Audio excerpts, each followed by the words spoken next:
Welcome to Cryptic Accounts, a podcast by paranoid people for paranoid people. I'm your host for the week, Dennis Cheney, and this week we have the long-awaited sequel, Genesis Revisited, Part 2. Finally! Yes, it's only been a month and a half, or a month. I don't know. It's been a while. I'm joined, as always, by co-host, host. I don't know what we are. We're co-hosts. It's complicated. Patrick Ryan. How are you doing, Patrick? I'm good. Sorry, I couldn't contain myself I threw you off and didn't let you introduce me first, but finally, the other half of Genesis Revisited. Is that what you think? That's what I'm hoping, man. Isn't that what you just said? Yeah, we're doing Genesis Okay. Revisited, Part 2. Now, I don't personally, and we can talk for a minute or whatever, but I personally don't need a recap, but I feel like anybody listening, you should give them a recap so that they know what's going on. Okay, I'll do a recap. So this is a book by Zacharia Sitchen. He's the ancient astronauts guy in the Annunaki planet Nibiru. And he became fascinated with the book of Genesis. And so I'm covering the book because it's his own crazy ancient astronaut take on the Bible. Okay. And so basically, Sitchin became fascinated with Genesis. And so in the first part, our last episode, you can go back and listen. He started out by detailing kind of how revolutionary the idea of creation ex nihilo, or creation from nothing, is, and how different that was in history. Yeah, because at And one point that was kind of a new idea. Like that hadn't been a thing for a long time, if I remember right. not the way the Hebrews have it, not the way the Bible has it. Yeah. So that fascinated him because it kind of lines up with like the Big Bang Theory. And so he basically asked, okay, well, if that's true, um, what else could be, what other like knowledge could we get from this, or how else could this line up with like science or whatever? So he goes back to his first love, the Sumerians and Babylonians, a lot in this, because the Jews shared a region. They shared some similarities in their religions. They shared like cultural, they traded ideas back and forth somewhat. Yeah, the more we delve into all this, just in the different books we're reading, like in both of our research, like yeah, it's seeming like there was a lot of like bleed over in cultures as far as like there was definitely you could tell there was people going back and forth between these groups and we're taking ideas with them. Yeah, the Near East, right. Yeah, I had a lot of trading. So he hits on one story, which is very common in the whole Sumerian, Babylonian, Akkadian, and also other mythologies throughout the world. And this is the story of, it's a creation story, of a god named either Marduk or Nibiru, or other things in other religions, who fights a chaos dragon who's named Tiamat. So it's Marduk, which is like a guy, versus like basically like the sea serpent of like chaos named Tiamat. And he notes, as other people have noted, that the beginning of Genesis, where God is hovering over the waters, and they're, quote, without form and void, that word is tohu wabohu, which is my new favorite word from That's that right. episode. I do remember that from the last episode, Toho Bohu. And he notes that basically this is like the Hebrew version of like calming the sea serpent, but it's like demythologized. So instead of like this like Zeus figure like fighting this giant sea dragon, it's God over the chaotic waters. Okay, but it uses like it kind of like tames the word. It takes it from being like a personified snake thing, and it turns it into just like the ocean itself. So basically, like the Sumerians and Babylonians would make things more like Greek goddy, like it's like a big tough guy fighting Yeah. and then the Jews would make it more kind of plain, like naturalistic. And so he sees like the Genesis is like this really interesting, like almost like scientific version of like those myths in a way. Yes. And that interests him in combination with the whole Big Bang thing, which seemed to have been called by the Bible. So he thinks there's something going on here, and he wants to basically look at the Hebrew Genesis and its relationship to like Sumerian mythology and see what's going on. So in part one of the big things we saw was his studies into the Sumerians and how they have these like really freaky, this eerily good maps of the solar system that like they should not have. Like they have the correct number of planetary bodies, and like they're even like something about like Pluto's orbit that we didn't discover till way later. Eh, Yeah, and the more we dig into this, there seems to be a lot of that with just like these people that shouldn't have known how like the solar system works, totally knew how the solar system works way before like in modern times we really knew how the solar system works. Right. And I know people watch the stars, but like for instance, he also notes that almost every ancient culture knew what color Neptune and Uranus were. Yeah, I do remember that, which was that was an interesting point in the first part of this. Was just like, Yeah. how would you have known that? They knew that Unless one was like marshy and green, and they knew the other one was blue, which you could not know unless you have telescopes a telescopes or somebody told you. or somebody told you. Exactly. Somebody came and told you. And that's what he says. So he says, who told them this? And you know where we're going from here. Yep. So he then gets into basically, in this last episode, he gets into ancient languages and like all these similarities to certain Sumerian tongues.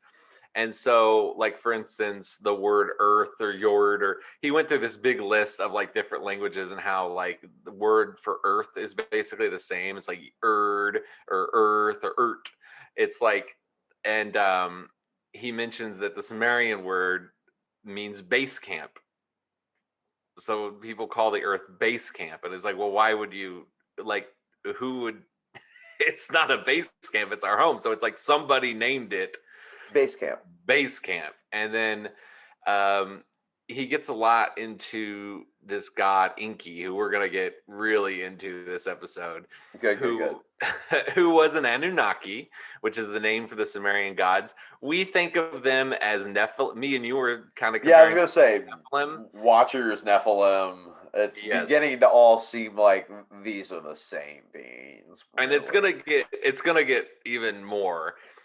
And but he says we'll get into it. He doesn't draw it to the Nephilim yet. He draws it straight to the Elohim.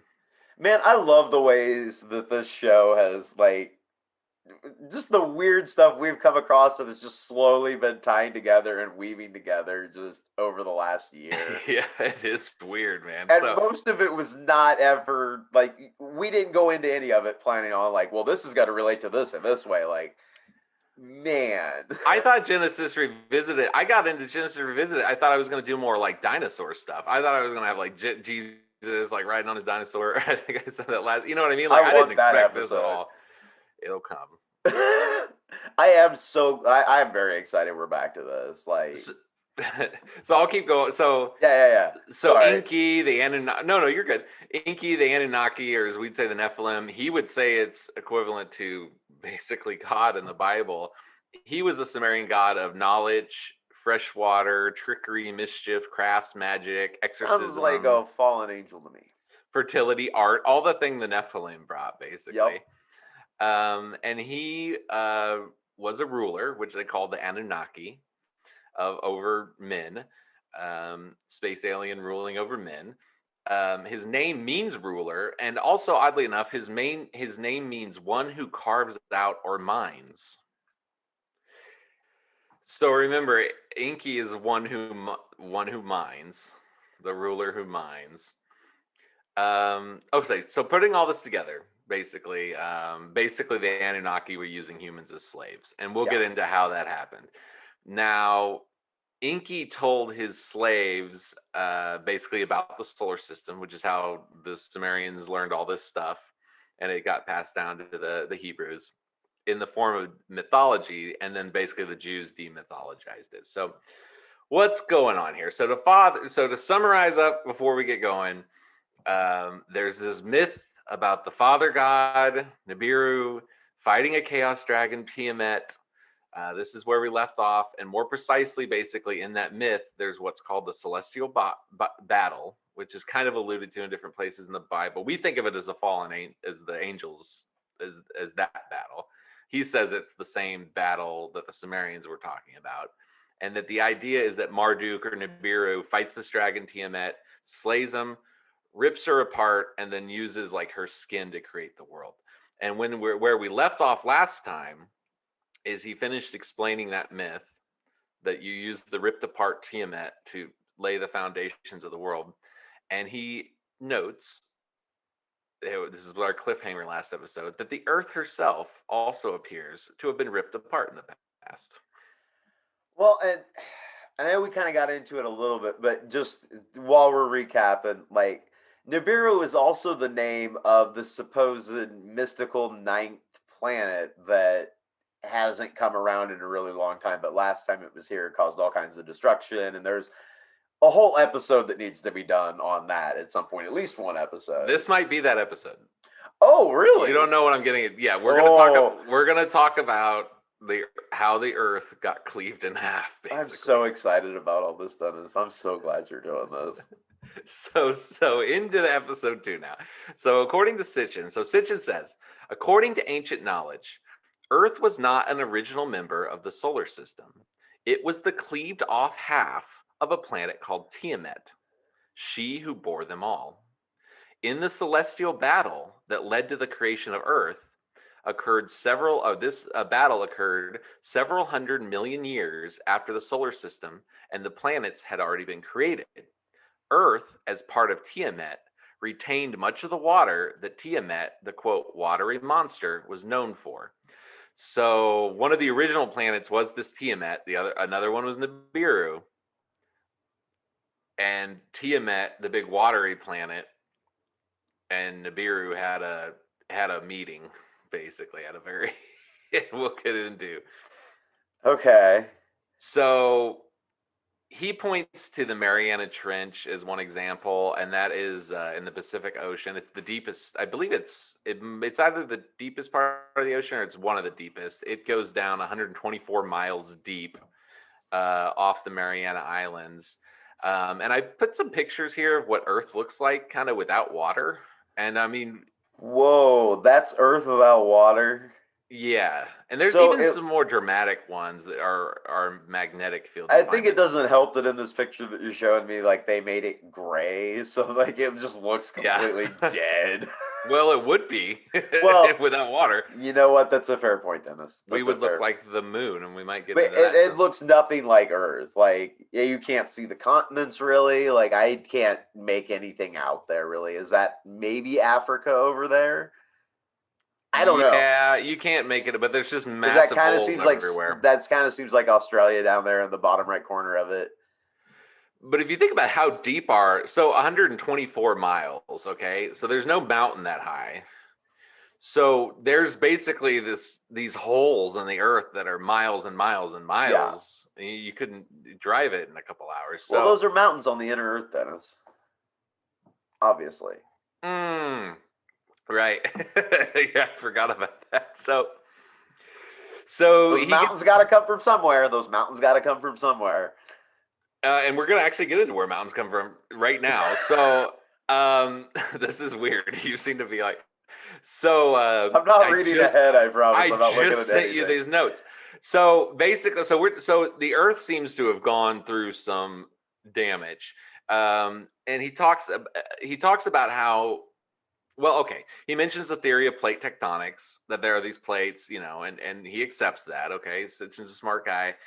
He talks about the theory of continental drift, the theory of Pangea, gravitational forces from the moon, etc. But he notes that scientists have never, and I never thought of this. I've heard the theory of Pangea, that we had like one big continent landmass, but scientists have never really come to agreement on whether the land came first or the oceans came first. What I mean is, like, they know the water's always been here, right? But they don't know if like the land came out of the water at some point due to some reason, and then started breaking up. We don't know. We don't know Interesting. Because when it was Pangea, or let's say Pangea didn't exist and it was all submerged and it was just a watery planet, it was just one ocean. So we don't know the time. It's kind of a chicken and egg problem, Yeah. basically. Like, did land, or were there different oceans? Like, we don't know. Yeah, and unless you're gonna go Genesis with this, yeah, you so no, that's interesting. I didn't know there wasn't like a accepted scientific opinion on which came first. People, yeah, people debate. So, I was gonna say, I'm sure there's a debate, obviously. right. So we've kind of got into the first couple days of Genesis. So on the third day, that's the day when God, the waters were gathered into one side of the earth to reveal dry land, is what the third day was in Genesis. Now, the word eretz, which is used for earth and ground in this part of Genesis, literally means the dried out landmass. And this word alone is used to describe this. Other times in Genesis, when they talk about land, like the earth as a whole or farmland, it's different words. So this is like a special word for like the dried out landmass, that God separated waters to give the landmass some room. Okay. And so he says the I do like foundation. how they Yeah, have specific words like this for different things. Like we don't I don't feel like we have that in the English language at all. oh, I think every language does. I mean, to some extent, but not about this particular thing. Like they have a bunch of different words for love. We use the word love for everything. Like it means every kind of Yeah, love. Like things right. like that. I mean, like obviously we have certain things that yes, we define in more detail with different words. And this is kind of what gives him a lot of leeway on his theories, is because each one of these words has like multiple meanings. So like he can kind Uh, of piece, you know what I mean? But there are though, because like words have certain roots and things, there are mhm. like the most basic version. So like the most basic, the literal meaning of this eretz word, that God gathered the waters apart to create the land, is the dried out landmass. So he says Well, this is basically the creation of Pangea. I can go with them on that. If that's the root word, that's the most basic, that's the oldest, farthest back version of this word. That's the closest to whatever they were using when this was happening, Right. or So he describing it anyway. exactly. So he makes the argument that when God's laying the foundations of the world, that literally means like the plate tectonics. He's like Okay. setting that up. Um, which sit beneath the continents, obviously. So what's the conclusion here? So basically, the Pacific Ocean, he says, is a cavity that was created at some point to hold extra water, which would allow the continents to emerge. Yeah, and we go back. I mean, and that brings me back to the stuff with Noah and all that, with the water coming from inside the earth, and how it's believed that now through like science now agrees that there's I forget what it was. There's like three times the amount of water or something like that inside the Yeah, earth, it's like crazy. in Yeah, the no, rock and everything. It's in a weird fourth state that we're not aware, like we don't normally associate with water, where but it's it's like there. it's there. So theoretically, it could be pushed out at some point. It's just mixed into rock in this weird state right now, or This most of is it is. this is more like what he's saying though, with like the Pacific Ocean, like the big hole. He's saying imagine the earth just covered in water. Yeah. How would you get a landmass? You would have to dig out, you'd have to dig a hole somewhere for Oh the yeah, water to go into. plate. Yeah. Well, our plates sliding across each other, and then that's then pushing up these land masses. That's part of it, but mainly he's arguing that something took off a big chunk, which caused a big hole for the water to go into, and then that Hmm. allowed the higher points, which would become the Okay, I continents, get what you're saying. Yeah, to yeah, be yeah, yeah. exposed, right? The um plates almost plates shifting and then opening up a place for this ocean to go, basically, to then expose Plate shifting, land. or literally, like, Oh, as we'll see, parts of the earth being like ejected into space or carved out. It'd be like if you're standing in a pool and the water is like exactly up to your shoulder, and I'm like on the other end of the pool and I have a jackhammer and I'm just like digging the pool deeper. yeah. The water around you is gonna go down and more of you is going to be exposed. So You that know he's what saying that that's what happened. you Yeah. know what that makes me think of? You know how like I know it's been like joked about or whatever, like when we were kids, like how quicksand seemed like it was going to be a bigger issue. Yeah. Whirlpools seem like they were going to be a bigger issue as well. Like I know I that's a haven't thing thought of that a whirlpool in a decade, man. exactly it Two still decades. happens if you Google it. Like it is a thing. It does happen. But it seems like that may have been a much bigger issue, maybe even as few as like a few hundred years ago, or as close as a few hundred years ago. Probably before engines. But anyway, let's get back Well, into that's true too. this. Okay, So, yeah. all Again, right. that just made well. You were talking about Yeah, something like a whirlpools. whole because that's what that would be, a humongous whirlpool that then sucks a bunch of ocean down. Well, we'll get into what it is. Okay, Something took out a bunch of land from the earth. That's all I'm saying. are we going to talk about quicksand at all? Yes. No. Perfect. No, No, no, we okay. won't. Well, So Earth is this cleaved planet. All right. So he moves on here. He's okay. So he starts trying to find evidence for this. And this is what Sitchin's like really, he's like almost too good at it. And I've included a couple things in the show where I'm like, dude, you got to calm down. He'll just like pull things from everywhere to like get to his theory. So in the next chapter, he's like looking to prove this theory that when it says God separated the waters and we lost this piece of the what is now the Pacific Ocean, which allowed the land mass to come up out of the water, he goes to the moon. that makes sense. Go ahead. And he mentions in this, no, you're good. You can talk. No. That was um, actually just a joke. Like, yeah, of course, yeah. yeah, he goes to the moon. Water So, disappearing, moon. Obviously, that's the next logical step you take. and he makes this really good point that I guess I've thought of, but I never put it in words. And he kind of makes this point throughout the thing that kind of the argument between like science and like creationism like really stifles both, especially science, because they tend to reject anything that would tend to like line up with the story. Like even if the evidence might Yeah. point that way, they're just like, well, it can't be that because it can't be the story. It's Both like sides are a little too rigid about the whole thought process, and I'm like, come on. I mean, there's been enough overlap at this point, you guys. Like, can we try and maybe collaborate a little bit? well, but his thing is like it's not collaboration. It's not his thing is just like follow the truth. Well, that's what I mean. Just Not collaboration. follow But the words. that's what I Just mean when it yeah, lines up. Like both sides yeah. go, yeah, this lines up.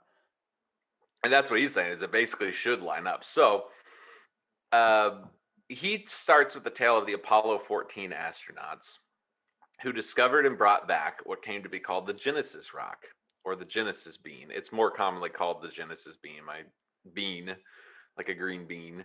I googled it, and this is this tiny piece of green glass from the moon that the Apollo 14 astronauts found that's shaped like a lima bean. It's tiny. Okay, and this thing's 4.1 billion years old. And I went to the NASA website and I was like, well, how big of a deal could this be? And the NASA, so this is from NASA. The Genesis bean is a tiny green glass fragment taken from Apollo 14 core tube sampling. Because of its scientific significance and shape, the fragment has been nicknamed the Genesis bean. The main constituents are iron and magnesium. I have a little picture of the bean here. It's exactly what it sounds like. It does look like a bean. It looks like a bean, but it's made out of iron and it's this green I mean, a special. nasty looking bean, but it does look like a bean. I think it's an X-ray. It's like emerald. Okay. So this is hugely interesting to scientists because it establishes that because of its age, it establishes that the moon and the earth have been companions for about 4 billion years. Because there's different Interesting. theories about where the moon comes from. So when they found this thing that they could date to that, they're like, oh, well, okay, so the moon has been around for at least with us for 4 billion years. And that's exciting.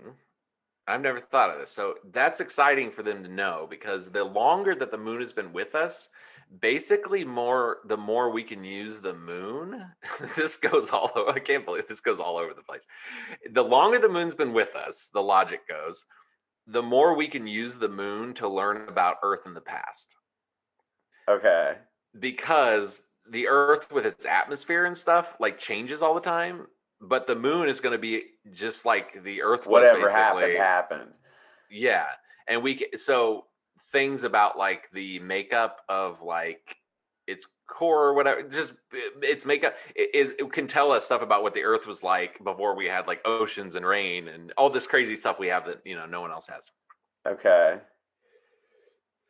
So now we're just gonna get into how weird the moon is. I've been in this for a while. The moon is weird. I wanted to do my own research, but there's like enough of Sitchin. So I'm just gonna go into the stuff he thinks weird about the moon. So here's some of the weird stuff about the moon. It's huge Yep. compared to other moons. It's huge compared to how big our planet is. Our Earth is too small for how big the moon is, and our moon is like too big for how the Earth is. I'm really gonna try not to fly off on a bunch of moon stuff right now. I would like you to tell me something about the moon. I honestly, I'd probably just need to do a moon episode and put all the. Dude, I've been reading a lot of stuff about the moon for a really long time. I have too. Why don't we ever talk about the moon? We do talk about the moon. It's not on the podcast, but we talk about the moon. Yeah, we're gonna have to have some moon episodes. There's the whole it's hollow. There's a ton of like it seems like mechanical stuff on the surface. Oh yeah. Okay, he doesn't get into that. Okay, no. I know. I'm just Yeah. got me thinking about the moon, and yeah, with the size of it, like, is it not natural because it doesn't make sense? Getting back to the hollow thing, it only makes sense that it can be hollow based on the size it is and the way it floats. I'm just That's gonna the stop. moon I'll stuff. That's the type of stuff I wanted to go off on a tangent on, but I was like, no, I gotta stick with I know. That's again. Yeah. I'm like, what do you mean we haven't talked about this? This is like all the things we talked about. You're right. We talk about the moon, you and I. We do, and eventually we'll do a moon episode so we just both contain ourselves right now, Dennis, and just acknowledge that there's a lot of weird stuff going on with the moon, and you move on with this episode. There's a lot of weird stuff. So the moon is too big. Here's what's relevant for this. The moon is too big. Also, the moon. Okay, so most other moons in our solar system are either very clearly like made up of the planet they're next to, like these two things kind of form together, or they're like obviously asteroids that got caught. The moon is like kind of neither. Yeah. It's like not exactly the Earth, but it's like not a foreign object that just like got caught in our like gravity. as rare as the Earth is in the big scheme of the universe and everything. Yeah, that's a good way to think. There are other Earth-like exoplanets out there, but about in the same ratio that there are moons like ours floating around out there. Yeah, it's like finding a needle in a haystack, and then there's like your wedding rings attached to it that you lost 20 years ago. It's just like doesn't make any sense. So there's lots of theories about lottery ticket holding a lottery ticket, essentially. Yeah, something like that. Exactly. Yeah, winning. Yeah, winning the lottery twice. Yeah, winning the lottery. It's probably even. I mean, that's even probably more likely. Not an exaggeration, right? We've given them millions of planets. So, so people, NASA scientists, they've wondered like, what's the deal with the moon? Like, why do we have a weird moon? We're self-conscious about our moon. We are self-conscious about the moon. It's so big. Does it seem too big for us, you guys? Does it seem too big for our planet? Earth look small? So NASA, some at NASA moon make me look big. Some at NASA theorized that actually this is not even a theory. Actually, this is true. So this is almost basically confirmed that around 4 billion years ago, the moon had a lava ocean.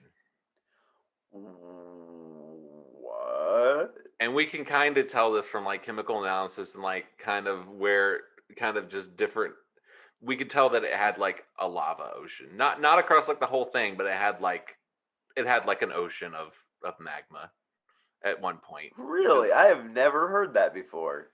Yeah, and I'm pretty sure that's still a viable theory. And this is a pretty agreed upon theory with like NASA. I think it's viable. Or at least it encouraged theory. We have evidence that there was a lava ocean. So, well, that's going in the moon episode then. So this is something really weird. So theories about the moon so here's some that he says, here's some theories about like where the moon came from that we have slowly moved away from. So some people think that the moon is something that we like captured. like it was like floating through and then it got caught in our gravity. That basically doesn't make any sense because we've come to be able to measure really well like the rate at which the moon is like escaping our gravity. So we kind of know like these different velocities and stuff. And the moon is like too big. It would have had to have been moving like too fast to be too big. It It's wouldn't like a have broke worked. down Death Star or something. Yeah, so like the idea that it would just like it was some random planetoid and we like grabbed it really is kind of disfavored now. So what are some other ones? So some people postulate that maybe we formed at the same time, as some sort of like binary system, but that doesn't necessarily work either because of like the ages that we got involved here. Um, Now, here's another theory. Another theory about where the moon comes from is called the Big Whack theory. I like Or the the sound of this. I like the or the collision projection theory. No, let's call it the Big Whack theory. Let's call it the Big Whack. Do not you mention that collision projection theory again. It's the Big Whack theory from here on It's out on this show. the Big Whack theory. This was postulated by two astrophysicists, Alistair Cameron of Harvard and William Ward of Caltech. Shout out to those guys for the name too. The The name Big alone. Whack, man. Love it. They calculate that it's possible that if a planet roughly the size of Mars hit Earth at 24,000 miles per hour at a glancing blow, not right on, but it just kind of like tipped our edge. A glancing blow going almost 25,000 miles an hour. Just a They little think fender bender. they think that if that happened, they calculate that would create the moon. Chip a moon off? It would chip a moon off. All it would right. yeah, it would create a bunch of heat. It would explain the magma oceans.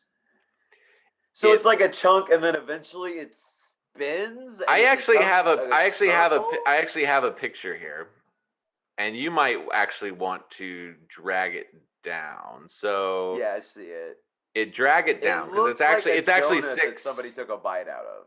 Yeah, it's actually 6 photos. So drag it down so you could see all 6. And it basically shows their theory that something hit basically the top of the earth.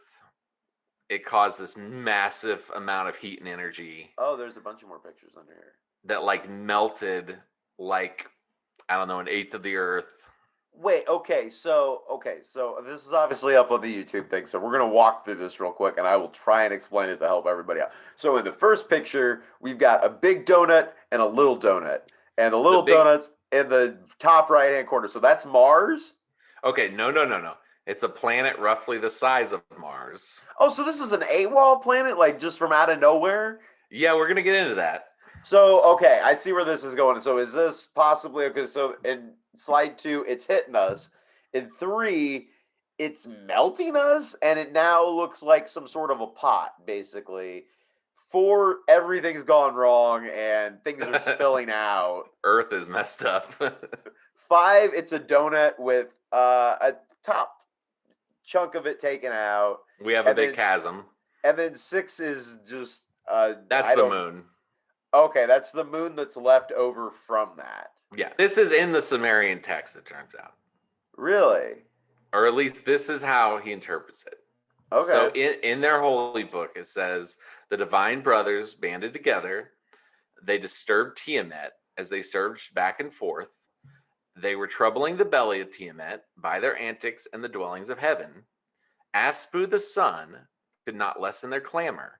Tiamat was speechless at their ways. Their doings were loathsome. Troublesome were their ways. They were overbearing. Now, this is part of a larger story, and I'm not going to read the whole Sumerian epic or whatever.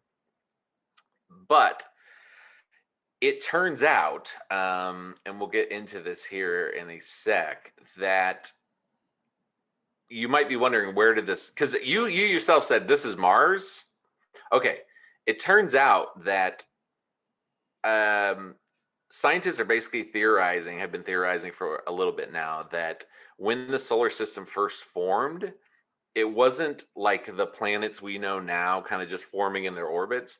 They reckon that there might have been as much as 500 miniature planets just kind of like smashing into each just other. bouncing, yeah, just smash, just everywhere, just chaos. Something just like bumper cars, just like all these little planets, and then yeah, we'll keep going here. It's So amazing the way everything got spun into like perfect balls.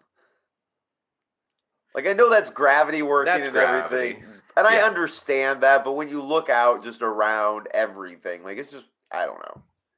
Especially when you talk about things like knocking into things and knocking chunks off, and now that chunk is a perfect circle. Like it's just weird. yeah, I can Especially see with the that. moon in that theory. Like this is a piece of Earth. Like it didn't come off as this perfect sphere. Like so, at Right. one point, was there this weird like chunk of Earth shaped thing floating around, orbiting Earth, and we just eventually whipped it into this? How did it become a circle? Because it's not spinning. Gravity. Eh, The stuff coalesces together because of gravity, and then it becomes more. Things aren't perfect circles, but it becomes more of a circle because it wants to be together, and then it has spin and whatnot. but the moon isn't spinning, is it? No, That's I what I don't believe it mean. is. I don't know No, what the deal is that's with how the we get the dark. That's what I mean. That's how we get the dark side of the moon. I was like, I was very hesitant to say anything. I'm like, am I missing something? But yeah, there's the side of the moon that we don't see. So it's not right. spinning. It's spinning around No, us, but the face of it's always facing the Earth. right. So how did it become a perfect sphere? That's the only okay. I don't know. I don't know. I know. I I'm don't just ask a I'm not physicist. arguing with you. I'm arguing with Sitchin really right now is what's happening. Well, no matter what theory, you still have the same problem. Why are things perfect spheres? Yeah.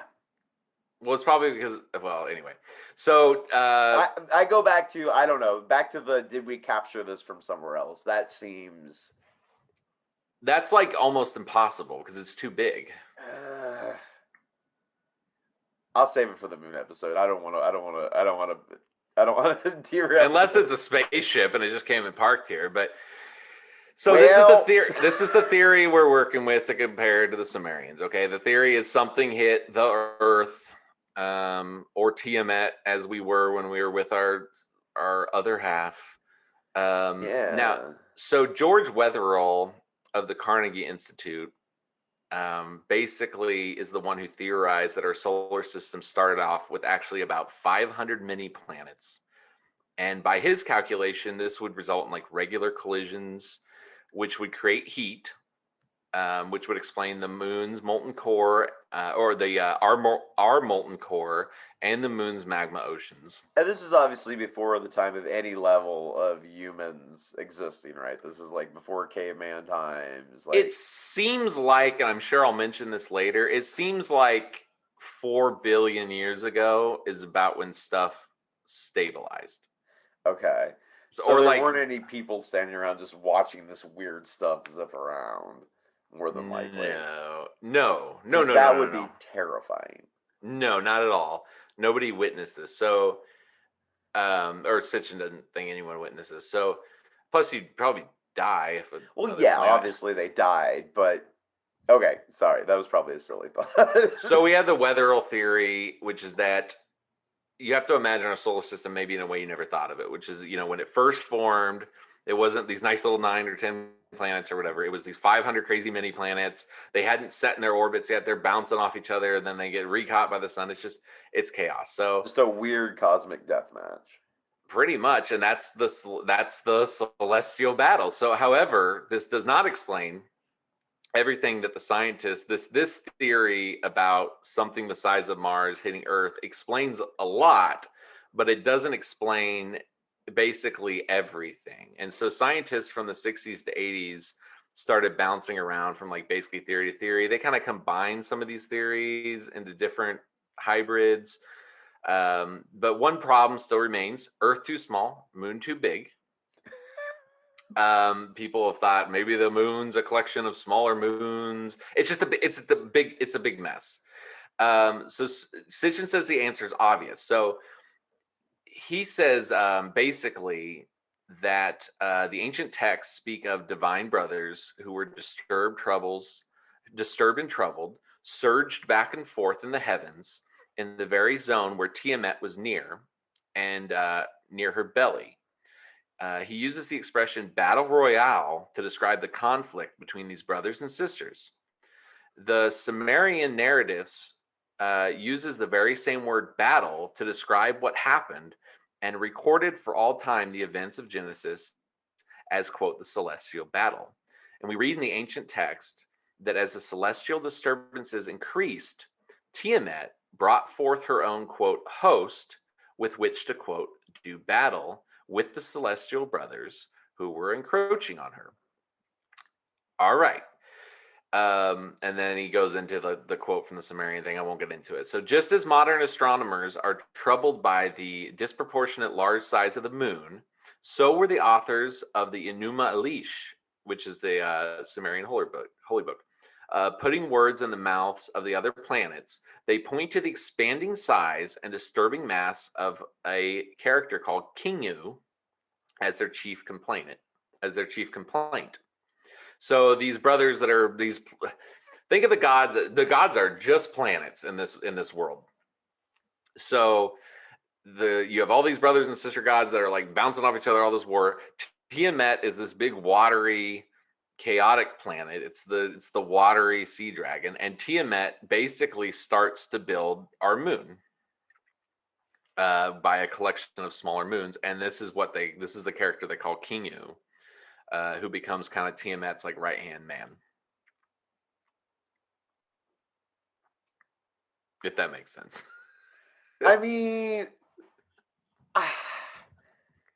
I'm trying to just keep going. Tell me more. It's hard. It took me. I understood like logically what he's saying, but it took me a while for it to like just click in my brain. He's basically saying that there's basically two sets of like gods here going on. Okay. I know, and it bogs me down a little bit when we start mixing this, talking about basically inanimate objects as like beings that are making decisions and stuff, but it doesn't. It just seems like it's gravity whipping these things around, essentially. Well, okay, so let's think of let me put this in a context because like the timeline kind of okay. So the solar system, let's just talk like flat out. This is what Sitchin's saying, okay? Solar system forms. We got 500 planets. They're busting around there's one big watery one called Tiamat. Tiamat starts collecting up to 11 satellites, they say, in the Sumerian stuff, up to like 11 little mini moons. It was located somewhere between Mars and the outer planets. And it collected about 11, which started to become our moon. Now, here's some similarities. One, chaotic orbits are described in the Sumerian text, and chaotic orbits are described in this theory. Tiamat and its moon, who's known by the name Kingu, grew large by collecting other little mini planets. And then there's this other planet that's about the size of Mars or whatever, called Marduk or Nibiru, who in the mythology grew angry and attacked Tiamat the dragon, but in real life just like collided into us. Yeah, smashed into it. So that cleaved us into two. One half of Tiamat went flying off. The other half is us. And basically we and our moon hung out while the other half of our planet flew away. And this explains why we're similar but different. This explains all this. So the timeline is all this stuff happens. Now let's get into the next part of the timeline. So all this stuff just happens like planets. At some point, we're here living on Earth, and the Annunaki show up, Enki and his family and whatever. So these space aliens show up. They want to mine our gold. He makes very certain to make clear that like they didn't witness any of this. He believes that they basically were just really good scientists, and so they figured out the way we're figuring it out. They just did it really fast. Okay. So they figure out kind of these aliens that are just like visiting. They're like, oh, there's Earth. Let's go get gold. They are also doing other scientific explorations. They're also like doing tests. They're doing all the stuff that we do. And they come to learn about this beginning of our solar system. And when they tell us, they have to make it a mythology. So there's like Okay. two layers of gods here.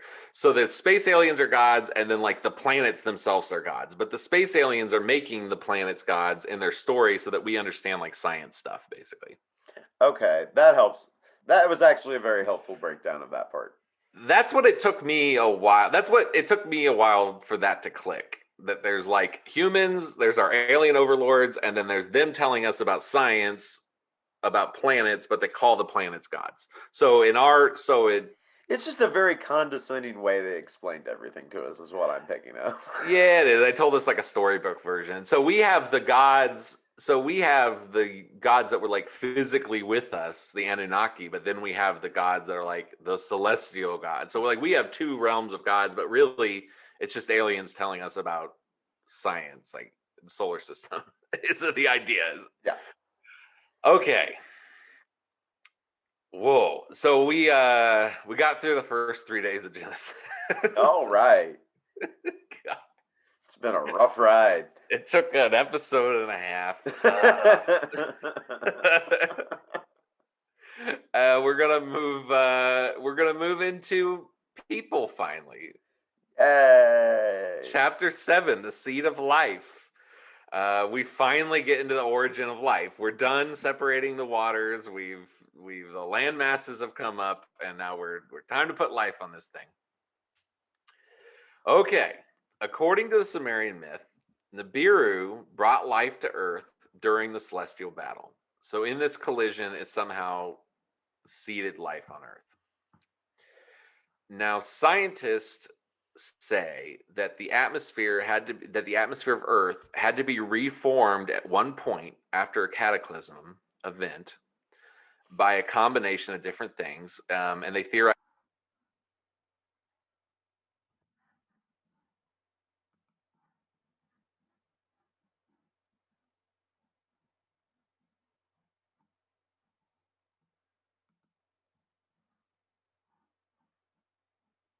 to get water again, etc. So this too actually parallels the story of Tiamat, which Enki would have told his slaves. In the fifth tablet of the Enuta Elish, it describes lava as Tiamat's spittle flowing from her during the battle, and this immediately preceded the gathering of the waters and the layings of the foundation of the earth. The spittle. The spittle is lava. So I guess geological timeline, we get hit by Nibiru. We're messed up. The moon and us are kind of healing, and then the lava and the magma from the center of the earth have to like rebuild up our atmosphere, and then this is when life starts to become possible. But also, we might have been seeded. Something might have transferred between Nibiru and Tiamat. Hmm. Okay, so what of life? Okay, so in the 50s, there was a famous experiment where scientists put a bunch of you probably heard of this. I think, put a bunch of atmospheric gases and this thing called primordial soup in a chamber, and it was just a bunch of like stuff that would have been around like 4 billion years ago, no life or anything. And then they blasted it with ultraviolet light, which we would have had, prior to prior to our ozone atmosphere fully gone. They blasted it with a lot of ultraviolet light, and out of this stuff that was non-living, they created amino acids. Okay. So amino acids aren't alive, but they are the building blocks required for protein, which is not alive, but you need protein to build life. Yeah. So a lot of people point to this as like evidence that like the primordial soup theory, that something could basically life could basically come out of nothing. But they kind of forget that this is like many, many, many steps away from like the most basic form of life. Um, Well, yeah, and you got even the building Bible, blocks of like muscle, essentially.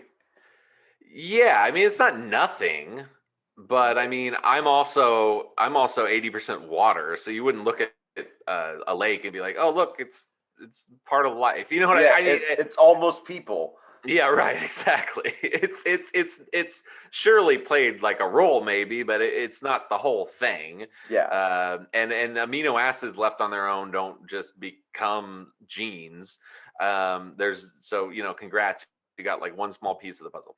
So in the so even the Bible, he mentions, recognizes that the most complex thing that God even needed to make man was clay.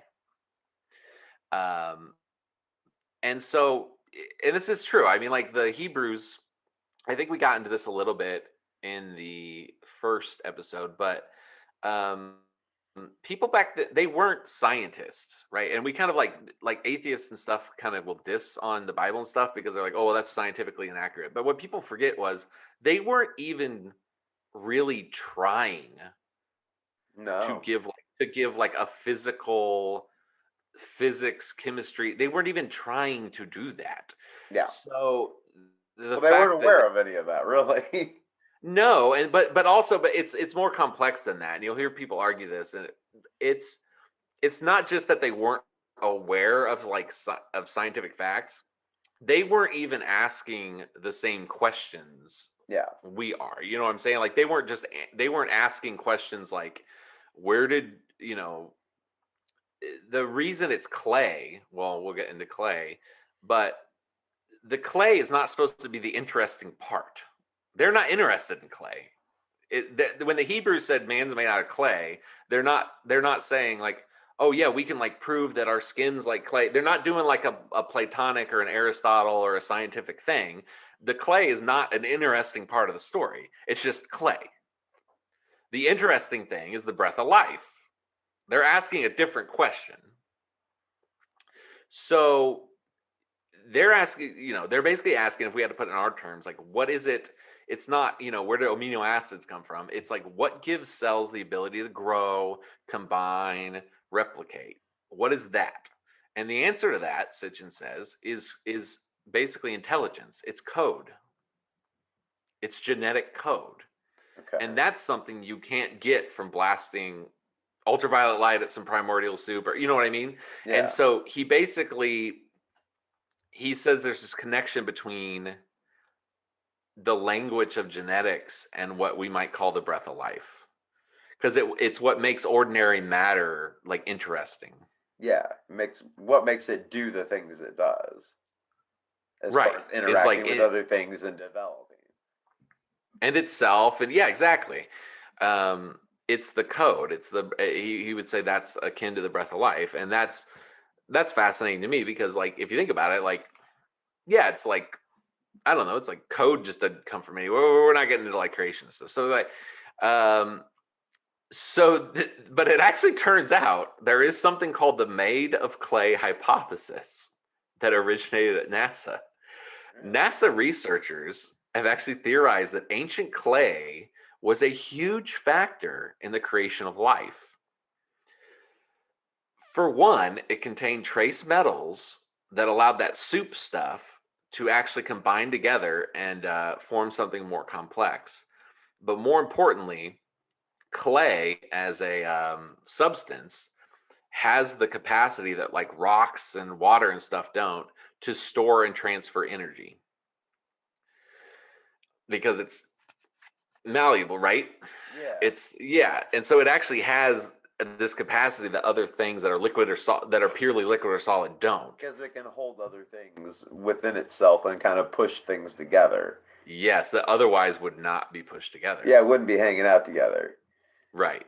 And so if like these amino acids were just like on a rock or like in the ocean, it's like it's not going to do much. But if it was in some clay, it's gonna.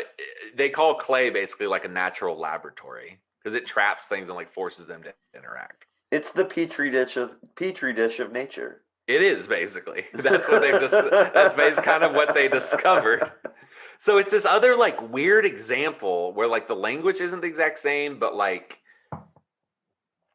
its genesis was correct about clay. Like, who would have thought clay would be an important? You know what I mean? Like, that wasn't even necessarily important to the Hebrews. It was just like it's clay. But see, Yeah. like Sitchin's going to argue, well, the reason they used clay was because they had this knowledge that was part of the process. It's the demythologized stuff that they learned from the Anunnaki. Huh. So the Anunnaki are going to be like, okay, so there's this primordial ooze, it gets in the clay. So like they're going to have similar theories to us because they're similar. We're similar beings. We're like these intelligent, beings. We're going to have, oh, we're more similar than you think. We're going to get into that. But so this is another example of Genesis basically being correct about something that scientists prior to like the 90s would have been like, well, that's weird. No, it's not clay. That's just mythology. You know what I mean? And recently, another example that I thought was interesting from the book was in relatively recent years, we actually have discovered that just as how God says, let the waters swarm with living creatures. Hold on, where am I here? Let the waters swarm with living creatures. Let birds fly above the earth under the dome of the sky. No, wait, I'm on the wrong. Anyway, bottom line, God creates land plants before fish in the Bible. Yeah. And that's something the scientists have just been like, wrong. That's wrong. We know that stuff was in the ocean first. This theory that like everything started in the ocean with our ooze, and then it only slowly evolved to like come up. Like we have discovered that like there was green algae and stuff on Earth prior to like fish. So another way that they're right, basically. Um, and it just keeps building with these new discoveries. So for instance, he creates the what the Bible calls large reptiles and creatures that crawl at the same time that he creates birds. So that's another thing that for a couple hundred years, scientists would say, no. Dinosaurs came way before birds. But as we keep learning, as we get better and have more fossils, etc., dinosaurs are birds. Yeah. They It have does seem to be feathers. leaning that way. Yeah. Yeah, they have feathers. Some of them have wings. They evolved. So when it says basically large reptiles and birds were created at the same time, like those are the same thing. So Yeah. and the Anunnaki would have known this. They would have done enough, archaeology or whatever to figure this out, just like we have. Well, yeah, depending on what you believe the Anunnaki are, on Yeah, how far right. back their timeline would go. But yeah, no matter what, they would have known. They No would have matter which thing you known, believe, right. they would have known. So they would have been like, hey, large, those big ass dragon things and bird, they're the same thing. So, so what's next? Sitchin says that the tantalizing reference in these verses of Genesis to large reptiles as a recognition that dinosaurs cannot be dismissed. The Hebrew term used, tananim, or the plural tannin, has been variously translated as not just large reptile, but sea serpent, sea monsters, and crocodiles. And crocodiles are the closest thing we have as like a living dinosaur, more or less. Yeah. So Which he's saying that imagine if they were like 50 feet long and like oh my several, gosh. just even a few feet taller. Imagine they have legs that are like 4 feet. Have you ever seen a big crocodile in person? Yes, they Yeah, are they're terrifying. they are It terrifying. looks like you're looking at a dinosaur. Like I'm like that looks. I mean, this like your exterior, everything just looks like something I would have looked at in a book as a kid of what a dinosaur is. Like as far as your Yeah, you do not belong here. You belong in a book, basically, is what I'm yes. thinking whenever I so But with that design, you're like, I see why you've made it thousands and thousands oh, of years. Like you can't it's the mess with that. perfect design, low center of gravity. You got land, you got water, you got the They're teeth. the poster child of mess around and find out. Essentially, Them and sharks. yeah, no kidding. So Stay out of the water, folks. Stay out of the water. so to kind of summarize where we're at so far, he's noted, okay, science wrong about dinosaurs and birds. The Anunnaki would have figured that out. Science wrong about algae on Earth before fish. Science wrong, or Bible right about large reptiles, basically dinosaurs. And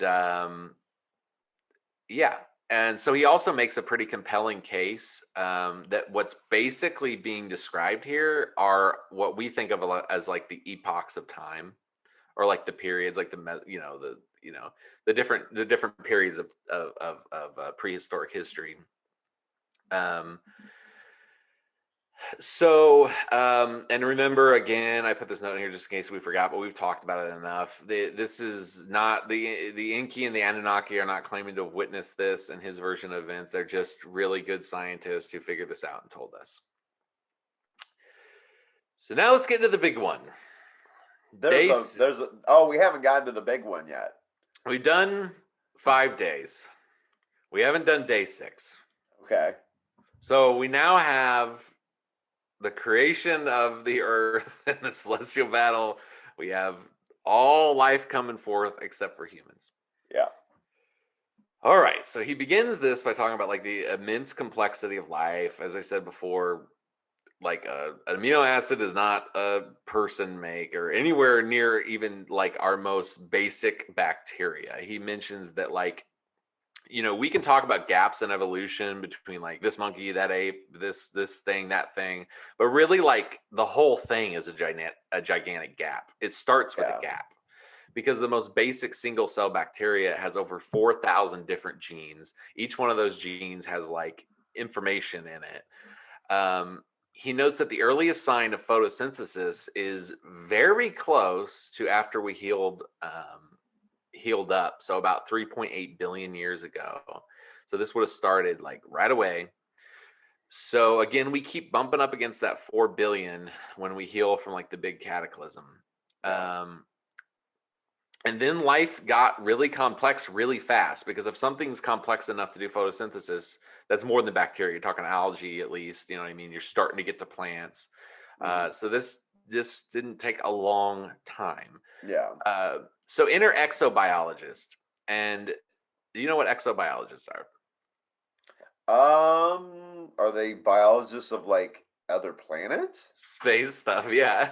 So exobiologists have this idea that space debris, comets and meteors have a vast amount of complex materials, kind of like clay, that may be able to carry or even form the foundations of life, if not carry a simple living organism itself. And this was written in the very first part of this century, so it's 15 years old at least. It might be closer to 20. And I think we've learned more about that. And we do know that kind of the panspermia theory, that when there are collisions or asteroids, like little bacteria do get into space and stuff. Like we're pretty certain this is happening.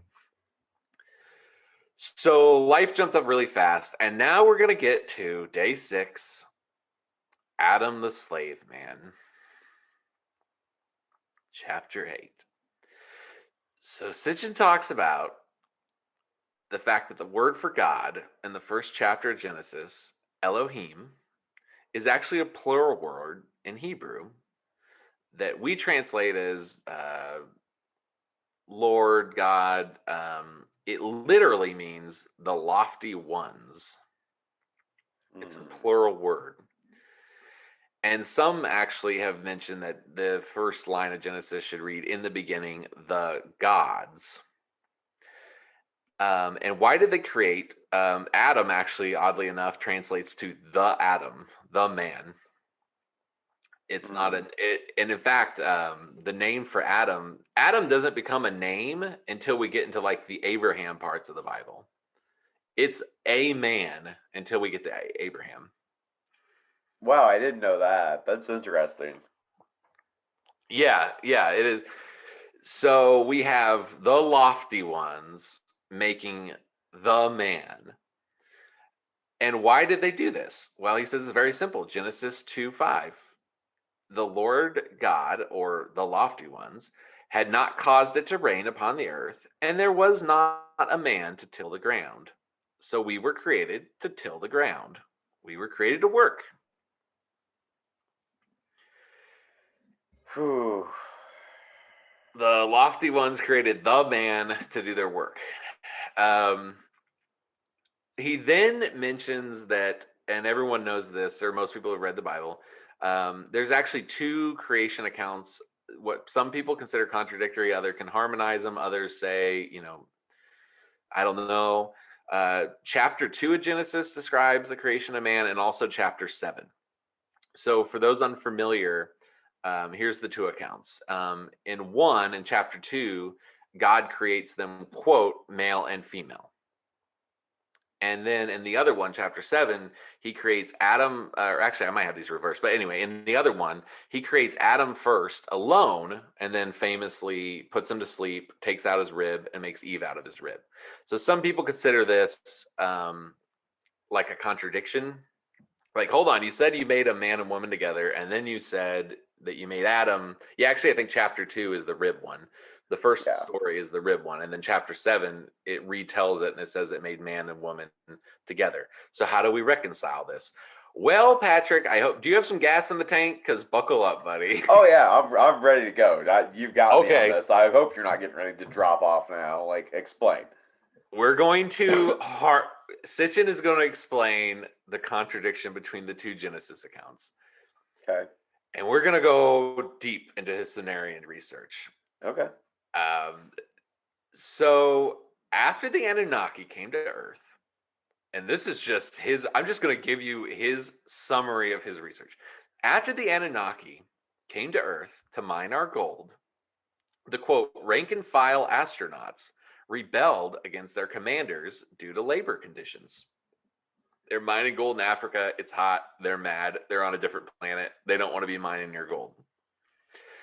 So the commander in chief of this mining operation that came here to colonize Earth, I guess, was named Enlil. Enlil summoned his father, who was the ruler from a planet named Nibiru, to an assembly of the great Anunnaki, and he demanded a harsh punishment for the mutiny. But his father Anu, who flew all the way from Nibiru, and boy, his arms tired, was actually kind of understanding of the workers. And he told his son, "Why are you so mad? Look at all this hard work they've been doing for you. Isn't there another way to get the gold?" So they have a labor dispute. The hothead son, who's like in charge of the Earth Project, is like, "We got to punish these people." His dad is like, "Is there something else we can do?" He kind of wonders aloud.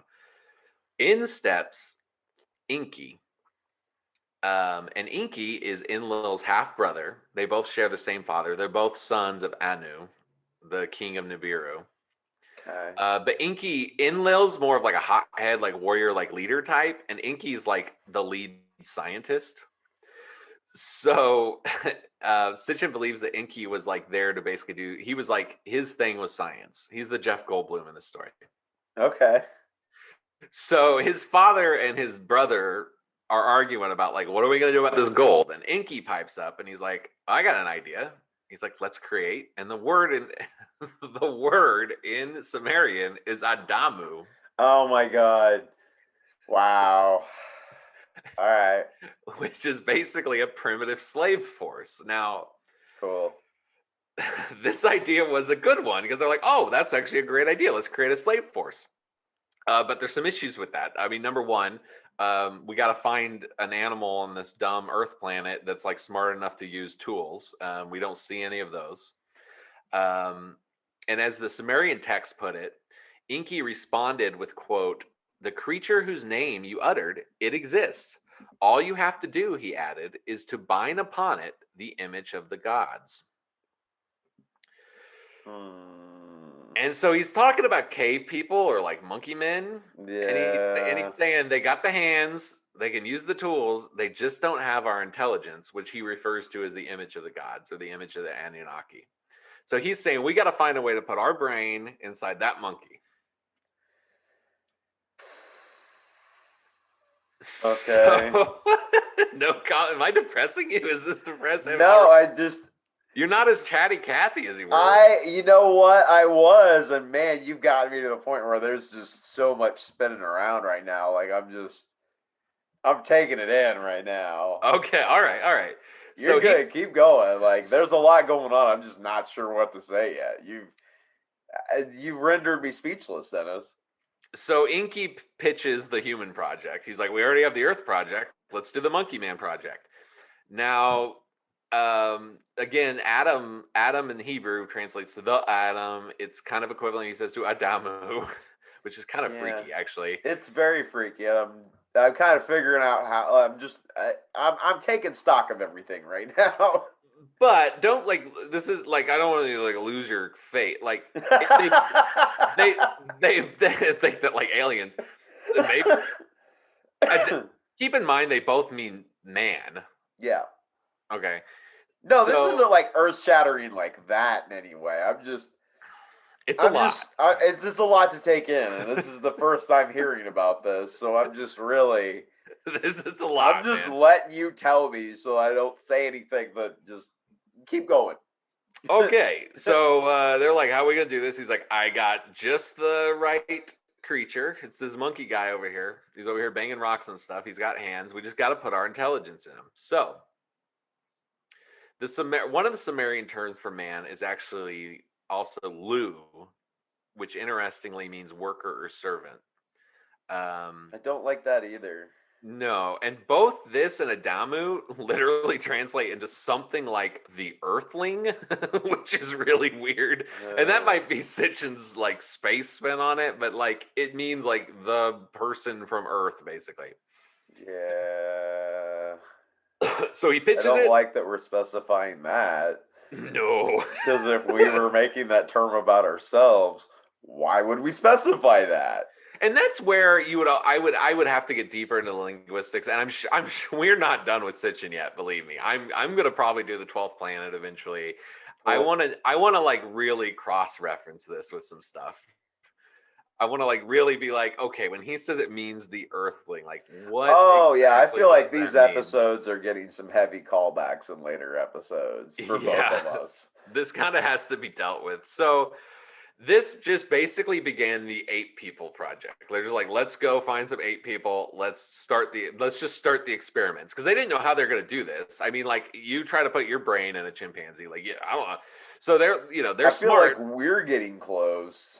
We are, and he gets into some of that, and it's all like from the early 2000s. So I just kind of don't get into Which it in kind of this. scares me a little bit on top of all this. I'm like, okay, that makes sense because we're actually doing this to lesser species He now at this keeps point. Yeah, and if you think about the end result of this, so if we really are monkey people with the Anunnaki intelligence, then basically our brains work like Eventually, theirs. we're going to eventually catch up to what they were at, and We're we're gonna do going what to, they were doing, yeah, yes. and because we are them, kind of, we're And half that's when they them. step in finally, and they're like, "Hey guys." What up? So interestingly, in the Sumerian tablets, the quote godly elements, or the image of God of the gods, is described as blood or DNA, and the human element is described as clay or mud often. Hmm. So again, this is the idea of made from the clay, and then the genetics, the DNA, the that's the breath of life or whatever. Yeah. And this describes multiple, and so he goes on to describe in the Sumerian stuff, do basically lots of failed attempts. Their first idea was like, let's just take Anunnaki sperm and just put it in a monkey woman and like see what happens. I mean, that's how these experiments would obviously start. That would be the first thing. And then they also tried like different animals and stuff. And he says this is where I think we got into some of this in episode 1. Like this is where like a lot of our legends about like chimeras come from, like the Sphinx and the stuff is like just And these monsters. minotaurs and stuff like that. Exactly. They were just creating horrible monstrosities, and it wasn't working out for a while. Man, what a time to be on Earth. And eventually they figured it out. They figured out you can't just you can't just impregnate it. You can't They figured out basically that they got to use test tubes. Just slapping it together, all natural, is just not the way to combine species. No, and Adam mentions that or no, Sitchin mentions that Adam was, in his opinion, the first test tube baby. And I actually have here a picture that's another engraving from that is supposed to be the creation, this aspect of putting the image of God in the people. And if you notice, they're basically like in an apothecary shop. They have all these jars. they have all these, and he would say those are like basically depictions of test tubes or like scientific equipment. But this is Uh, supposed to depict that process where they. where are these pictures from? This is Sumerian art? Yes, no, this is from, if you in the last one we talked about how they would create basically these metal gravings and then they would roll pots over them Uh-huh. and then it would be an art that like wrapped around a pot. Okay. Oh, And okay. so Yeah, and yeah, so this is recreated from like some pottery we found. yeah. So stuff's I mean, going it well looks for, like oh, the. It looks like the. I mean, it looks like a weird, like early version of like Santa Claus or something. Also, like I don't know what's going on with this person on the lap here. that's the man that they're giving. They're using their technology and stuff. They're giving him potions but it's in Sitchin's mind it's all science. These are astronauts. It's all science. So he sees Okay, these people with jars and he says that's a test tube. I can see Um that too. No, it's just I don't know. It's a weird. It is a weird picture. yeah, it is weird. They seem to be. I mean, if I had no knowledge of any science and I had to create a story about two things mixing that shouldn't mix, like an eagle and a lion or something, I probably wouldn't be like it involved tubes I mean, and flask. You know what I mean? Like you'd probably just say, okay, the yeah. eagle and the lion lied down together and it made a. You know what I mean? Like you wouldn't get into like all this. Especially if you're explaining it to primitive people, like that don't understand what test tubes are or any of these things that you're talking about. Like you would just say they slept together. That's what I'm saying. Exactly. Yeah, yeah, yeah. I It agree with seems you. like once they succeeded, they respected us kind of enough, even though we were their slaves, to like kind of So, let us in. and I'm sorry if you're listening on the podcast, but like, okay, so this picture like is not like super detailed. I get like a weird emotional bond between the person sitting on the Annunnaki's lap or whatever. Like, there's a lot going on there with very little detail. Yeah, and it's clear that Do you he's get not the that too? same as them. Do Yes, I you get do. that when you're looking at that? Like, that's just not me being weird, right? It Like, feels like something you're not supposed to see. yes, yes, That's how I felt when I saw it. I'm like, I'm not supposed to see that. And I'm not saying yes. I believe this, but it is eerie. It's weird. Okay, thank you. But I was like Yeah. very hesitant to like say that at all because I'm like, maybe this is just you being weird right now, Patrick. Maybe don't comment on how the picture's making you feel right now. But yes, that is exactly how it's making me feel. Yeah, and we'll have it up. Check it out on the YouTube. And I guess I can give you a link to put in the show notes. Okay. Actually, no, I can't because I ripped this directly from the book. But we're gonna put it on YouTube, so go check it Well, out on YouTube. I mean, we're describing it pretty well. There's a larger figure that There's has what appears to be an Inky or like some big Anunnaki sitting on like a yeah, it's got a throne. weird hat on. It looks like a child. It looks smaller, sitting on its lap with a ponytail. And then there's one thing that looks similar to the thing that's got the human on its lap that's holding a cup, and another one with like a mason jar. Yeah, it's like a lead Anunnaki directing two scientists to like give this poor little guy something that he's Yeah, not supposed to some be having. concoction that they're brewing up over here, and there's a tree sitting behind it, which is also kind of a weird detail. Um, What is the tree doing there? oh, I don't know. What do trees have to do with Genesis? Well, I No, no, I'm just saying we're gonna get. It is a oh, I weird hadn't detail. even thought about that. Oh, Do you get this vibe from the Inky or whoever it is that has the Adam on his lap that he's like fatherly, but he's also like a little sinister. Like it's like, it's come the now, child. grin. It's the grin in the hat. Yeah, it's freaky. Also, he seems to have long hair, whereas the two scientists either wearing some sort of weird head things or that's pressing down their hair. The one with the mason jar does look like he has a hat on. But the other one, I don't know. There just seems to be a difference between the one that's sitting down to the two that are standing up, and then definitely the human, what we're assuming is on his lap. Yeah. Well, they say even now today in UFO stuff that the grays do all the work, but like sometimes like a big one will come in, like a tall one. There's the tall whites, there's the blues. I'm gonna Yeah. that's another Yeah, we're getting the episode. yeah. No, No. I'm But doing yeah, that. where the Greys seem to be maybe some sort of genetically engineered worker bee, essentially. So back to the Anunnaki. Inky's idea was successful. He had some trial and error. He made some minotaurs along the way. Eggs have to be broken, but he creates the Adamu. And Inley, the sibling rivalry starts to kick off at this point, even worse, because Inley's mad now because Inky's proved him wrong, right? Um, Inley just wanted to punish his Anunnaki friends and get him back to work. Inky had a better idea. He outsmarted his brother. So obviously tensions are growing now between these two Anunnaki brothers after Inky basically schooled them. The This is like the Sumerian. first soap opera ever.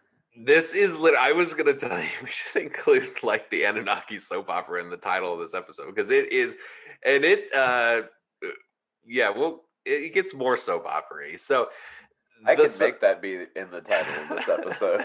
will It yeah, won't make sense when they start this episode. but But they'll when they get to get it to an this hour point, they'll be like, "Oh, okay, that's why it said. That's why it said this for the last hour or so." So the Sumerian text, the Antrahasis, begins with the story of a man who had the job of doing assignments for different elite Anunnaki. So he's like, I get, I don't. Is this He's offensive? He's like a Enoch. ooh, wow, whoa, okay. What makes you think that? I mean, based on what we again, like what we know about Enoch, he seems to have a lot of knowledge. It's believed that based on all the information he had, he was very close to them. He was like a scribe for them. And that's Ooh, why he was able to record so much of what was going on and who they were. And I mean, at one point, I mean, I mean, there's communication he's used like between God and the Nephilim, essentially. okay. So we'll call this guy, and he actually doesn't appear after this. He's just the guy telling the story in this No, in and I'm not this. saying that's what this is. That's just Yeah. when you said that, that's immediately what I thought. That's very interesting. Oh my God, there's so many ties. Okay, so he had the job of serving and basically reported in this Antrahasis about the rivalry between these brothers. So, as a result of the rivalry between Enlil and Enki, their father Anu divided their rule. So, Enlil was given mastery over the area known as Eden. Hmm. Enki was sent to Africa to supervise mines in a place called Abzu. So they think Abzu is Africa, and Eden would be around like Babylonia, where Enlil was ruling. So Or Atlantis. or land. No, it's definitely Babylonia. It's definitely the Middle East. So Sitchin kind of romanticizes this time when Enki's kind of like exiled to Africa to have his own place.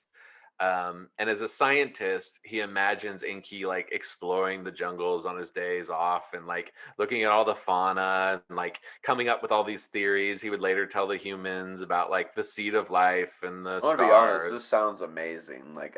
This sounds like this guy's got it made. Yeah, I mean, you'd rather be up in the Middle East, though, I think, in this. So, Eh. well, we'll see. And this is where, so while he's down there, he has his own slaves. And this is where he hatches the idea to really play God with the primitive humans. So he invites the chief medical officer of the Anunnaki, a female named Ninti, whose alternative name is actually Mammy or Mama, which he says, which Sitchin says is the source of our universal Mama or Mommy. Okay. It, I didn't want to seem silly for making that connection, but now I'm like, yeah, that makes sense. yeah, so Inky invites this other great scientist, medical officer Ninti down to Africa. Um, and actually, actually my apologies. This is actually where he had hatched the idea. This is where he hatched the idea initially that he pitched to his father. But I had to include this. So the brothers already had their rivalry. Inky's down here in Africa, Enlil's up in Babylon or Eden. So Inky's down here doing his scientist stuff. He notices these apes or these ape men or these proto-humans. He invites Inti down there to join him. And we all know what's going on here. A dude invites a woman down to like this remote place to join him in his research. Like, come join me in this isolated African spot. He had a thing for Inti, and in fact, Inki and Enlil, the two brothers, had been vying for Inti's love and physical affection for quite some time. It was a bit of a rivalry. In love as well as like their little camps. Oh my God, we're Annunaki. Now, side note, Inky and Enlil are both in love with Inti. I think she has sex with both of them, by the way. Just so you know, Ninti is also their half sister.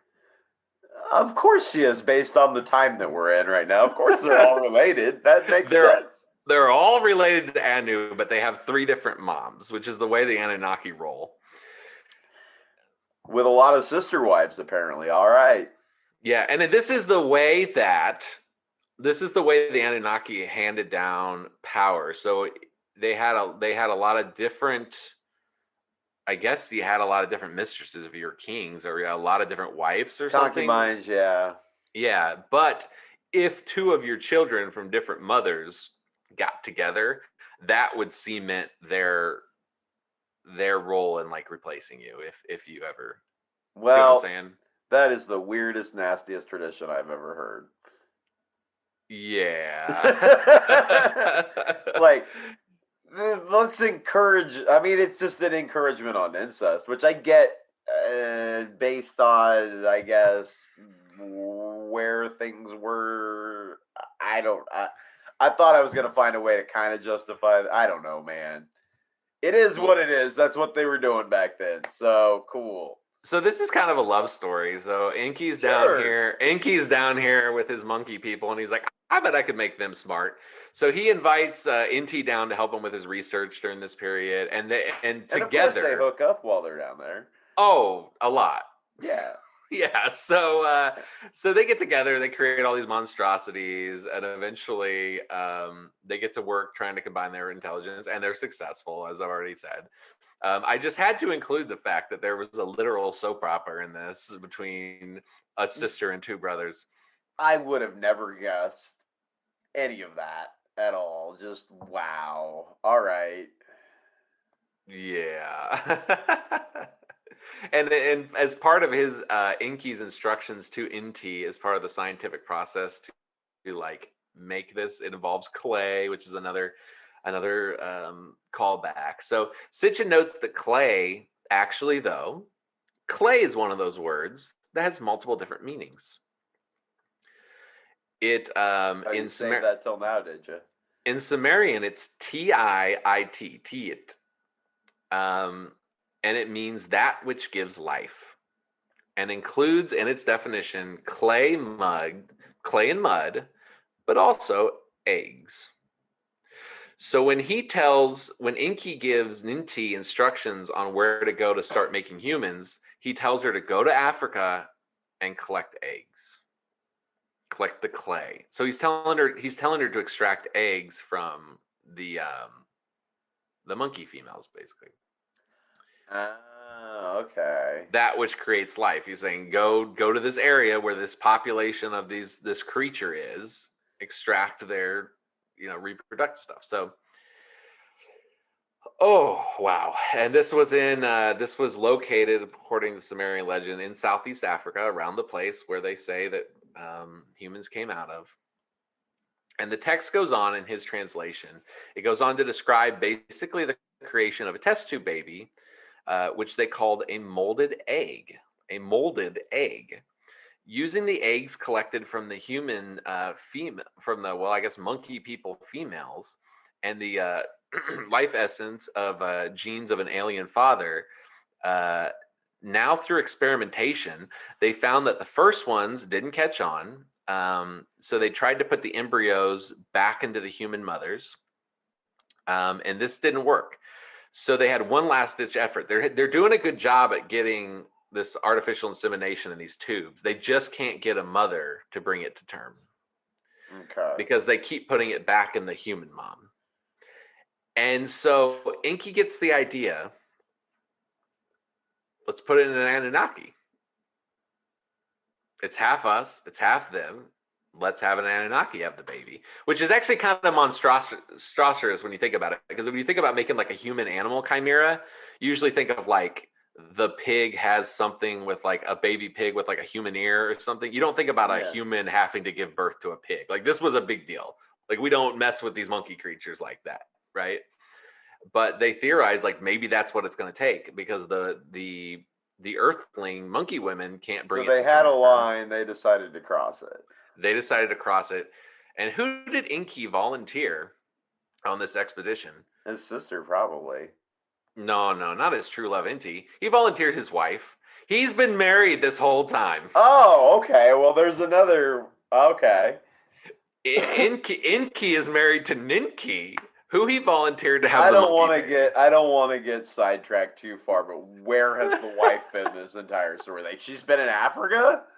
I think she might be cool with it. I don't know. I mean, obviously, Anu has a lot of wives or something. That's true. I guess you're probably aware of it back then. But you can tell he really favors Inti because he's doing all his projects with Inti, and then when it comes time for who do we put the monkey baby inside, he's like, oh, let's just do Inki. I mean, I'm kind of sort of Inky. acting surprised, but I mean, we've got this even in the Bible, like Abraham and Sarah, like can't get you pregnant, go into my servant. Like there was a lot of that going on. That actually might come up at the end of the episode. Okay, well, sorry to jump ahead on you. No, that's okay. Well, it's not a big deal, but it's just kind of a side note that some of these weird. Well, we'll get to it when we get to it, but it's really not part of. Right now, we're in the Anunnaki soap opera. Yeah. So this led to the success. So he put it inside his wife Ninki, and it turns out the Anunnaki could bring the babies to term. This led to the successful birth of the first Adamu. This was a good risk of your wife, sir. Yeah. And they describe it as a very hard labor, very hard pregnancy. Like this was not. Well, it's good that the wife went through that and not the mistress. You are violating the laws of nature when you're doing this, and it was not fun. So, this was the first Adam. So, as the biblical version states, this confirms the validity that first it was just Adam. Okay. Now, are you going to explain Eve to me now? Is that what's going to happen? This is just another Anunnaki baby that they dropped in? Well, right now we're just explaining the contradiction between Genesis 2 and Genesis 7 in case you forgot. We just had to do a soap opera. So, Genesis chapter 2. Yeah, that's right. That is what's happening. I got really wrapped up in the soap opera, man. Right. So, Genesis chapter 2 where they just make Adam and then later they have to use the rib. Yeah. We just explained part 1 of that. There was a single male child born from Inky's wife. Okay. And that was the creation of the first Adamu. I think, okay, go ahead. I think I know where you're getting ready to go with this, though. Right. So, after that was successful, they moved on to mass production. So, cloning, kind of? No, they just started basically because they knew about genetics. They would take 7 Y chromosomes, 7 X chromosomes. They get 14 Anunnaki women, and they'd make 7 men and 7 women at a time. I thought we were getting ready to wrap the rib into this somehow, honestly. That's later. Okay. Right now, we're trying to explain why it was just Adam first. Yeah. Then it describes him making them 2 by 2 because the Anunnaki, once they got their first prototype Adam, they started making them man and women as matching pairs. Okay. You implant 7 female monkey things in these 7 Anunnaki women. You implant 7 men in these 7 Anunnaki women, and you've made 14 humans. And so you can exponentially start growing things. Okay. So as the Sumerian text describe this, it says the wise and learned double 7 birth goddesses had assembled. 7 brought forth males, 7 brought forth females. The birth goddesses brought forth the wind and the breath of life. Two. So that was probably loud. So that's Sitchin saying that. Where is that coming from? That's from the Sumerian text. Okay. Is Ooh, that once they got the first Adam, by realizing you had to put in an Anunnaki women, they're like, okay, let's get this going. So they got 14 goddesses or Anunnaki women who basically volunteered to be birthing factories, and they just started pumping out 14 at a time. okay. So that, boom, no contradiction in the Bible. Adam came first. It was a very special event through Enki's wife, Ninki. And then once they proved the concept, they ramped it up to make them, quote, male and female, 7 at a time. And when it mentions the wind of the breath of life, that's actually the name of a place, their apothecary or their laboratory where this birthing would take place. They called it the breath of life. It's like a baby center, it's like, Yeah. So at this point, Enki proved his concept. They're in mass production mode. Humans are a hot item. They're pumping them out. But at this point, and this is where we might get into the rib, human beings are sterile because we're half monkey people and we're half Anunnaki. We're like mules. Okay. So you can have 7 men and 7 women, but we can't reproduce yet. We're sterile, just like mules. Okay. So Enki wants to, well, first, let's get into some more family stuff. At this time, Enki is like has a successful project. Well, Enlil's like jealous, so he's like sending down like bands and like people to come and like maraud and like steal humans. So he's like stealing Enki's slaves to like bring back up to Babylonia or Babylon or Eden. So the sibling rivalry continues, but Enki is like our creator, basically. Enki and but Enlil is kind of like still has some human slaves because he's stealing them like through force and cunning. Okay. Which is how some people ended up in Eden. Now, so he then goes on into this interesting and kind of horrifying tangent at this point. I don't know how much I'm going to do it about Abraham and other people who married their sisters. I'm not even going to read it. It's kind of like our discussion we just had. He just gives a full-on frontal assault on like maybe it's cool to marry your sister if it's a half sister, and he gets into like the mating habits of wasps. He gets into how Abraham describes Sarah at one point as his half sister. Yeah. He just gives and how There kind is of a lot of sister love in the Old Testament. so There's no getting around it. There's really not. he gives, but it's Sitchin doesn't have to do. So anyway, so we now have solved basically the contradiction between the atom alone and the 2 by 2. The atom was a prototype, and then we got the mass production. Now, what about the rib? What about that? Yeah. That is the story of how we became able to procreate with each other. Okay. Now, Sitchin points out in his chapter, The Mother Called Eve, that there are many Sumerian and Hebrew words that have multiple meanings, as we discussed.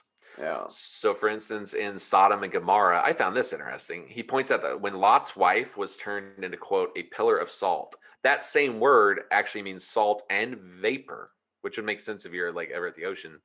So you could equally read it as she was turned to vapor. And he says, well, that's obviously a nuclear bomb. But that's And neither that makes more sense. I mean, it makes sense in this whole we got to explain everything in the scientific, but turn to vapor that's almost. what I mean. That makes more sense scientifically. That yeah. Okay, Well, it also might make more sense in the story because it wasn't like fire raining down. Like, why would you turn to salt? So who knows? So now we come to Eve, whose name in Hebrew means she who has life. And that the story from her coming from Adam's rib might be a play on words, since the Sumerian word tea means both life and ribs. So we have clay, we have ribs, we have the breath of life, etc. And now we have man and woman, and we are making them 7 at a time, but we still can't procreate. And this second telling of taking Eve out of Adam's side is the explanation of that. He describes the rib part of the story as almost, and it is interesting when you read it, as almost like notes from a medical journey, because the Elohim, the lofty ones, put Adam to sleep almost like anesthesia. It's like, why do you got to put him to sleep for that? It's like, that's exactly what you do before surgery. Yeah. They take out his rib, the wound is closed up, so he's allowed time to heal, and then the rib is used somehow for Eve. Now, the Elohim or Annunaki use the piece of bone to, the word in Hebrew is, he believes, more accurately not described as create, it's described as construct the woman. And he makes this very clear. It's construct, it's not create. So what is the difference in his mind? The idea is that they're not creating a new woman. They already have those. We're already creating them 2 by 2. What we're doing is we're taking one singular woman with this one singular man, and we're going to use his rib to do basically genetic experiments to make her fertile. Well, yeah, because then they're of the same genetic code, I'm assuming. And he says Which that, makes it yeah, so they are able to procreate, which is the problem back to the mule thing. he thinks it might have something to do with immunology or something, and it's like, it's basically like a bone marrow transplant, and it might be something beyond whatever they do with the bone marrow from the rib to get her individually to be fertile, like, we don't necessarily Well, and know. that may be something that we are not to that point of scientific discovery yet. Right, but we're doing similar Yeah, things we're with, getting like, close. yeah, like they use bone marrow transplants to, like, cure cancer, for instance. So Hmm. they're basically using this to cure some sort of infertility problem that's built in genetics, and that's it. That explains why you have the creation of Adam, which is his own special thing. Then you're making them 2 by 2, and then you have one Adam who gets his rib taken out, and you have one Eve who's the first one who's able to procreate. You would have the first human couple from the rib operation, the only 2 people on Earth who would actually be able to create more humans. So everybody would come from them. And it would explain why there were other humans. This was just mine. He didn't mention this. It would explain why there seem to be other humans in Genesis that are outside of the Adam and Eve family, but they don't really, nothing ever really comes of them. It's because they're all sterile. Yeah. Oh. And Wow. it's why Eve was kind of freaked out when she had she says, I have made a man, you know? And so that's Yeah, Cain and Abel. so that's that's the story of Adam and Eve. We got all the way up to it in part 2, man. Wow. Man, I know usually at the end we like want to do like thoughts and everything. Like I gotta unpack this. Like I That's don't know fine. what I think about all of this quite yet. It's very interesting and a lot of things click together, which is why I feel like I need more time to process them. This is definitely something that is gonna come up in other episodes. Well, I do have one thing to put in your mind. Okay, let's put some more stuff up there. Have you noticed how we haven't talked about the tree of the knowledge of good and evil, the tree of life? Yep. Have you noticed how we haven't talked about when the Anunnaki leave, or why, Yep. or how that goes down? Yep. I had All noticed all that.